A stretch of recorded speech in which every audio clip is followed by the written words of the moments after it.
കുട്ടികളെ, നമ്മളിന്ന് ഡിസൊല്യൂഷനിലെ ഒരു പ്രധാനപ്പെട്ട ഐറ്റമാണ് നമ്മളിന്ന് പറയാൻ പോകുന്നത്.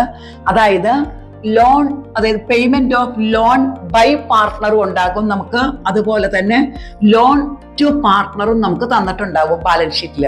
അപ്പോൾ ബാലൻസ് ഷീറ്റ് തന്നിരിക്കുന്ന ലോൺ ബൈ പാർട്ട്ണർ അത് ബാലൻസ് ഷീറ്റിലെ ലയബിലിറ്റി സൈഡിലായിരിക്കും കേട്ടോ.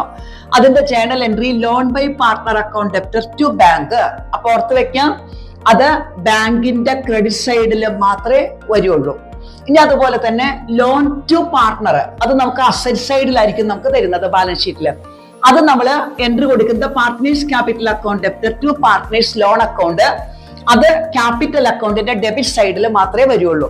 ഇനി അതുപോലെ തന്നെ ഏതെങ്കിലും പാർട്ട്ണറുടെ ലോൺ ഏതെങ്കിലും അസറ്റ് എടുത്തുകൊണ്ട് ടേക്ക് ഓവർ ചെയ്യുകയാണെങ്കിൽ loan by partner account debtor to realisation account. ഇതിന്റെ പ്രോബ്ലം ഞാൻ യൂട്യൂബ് ചാനലിൽ അപ്ലോഡ് ചെയ്തിട്ടുണ്ട് കേട്ടോ. എല്ലാവരും വീഡിയോ ലൈക്ക്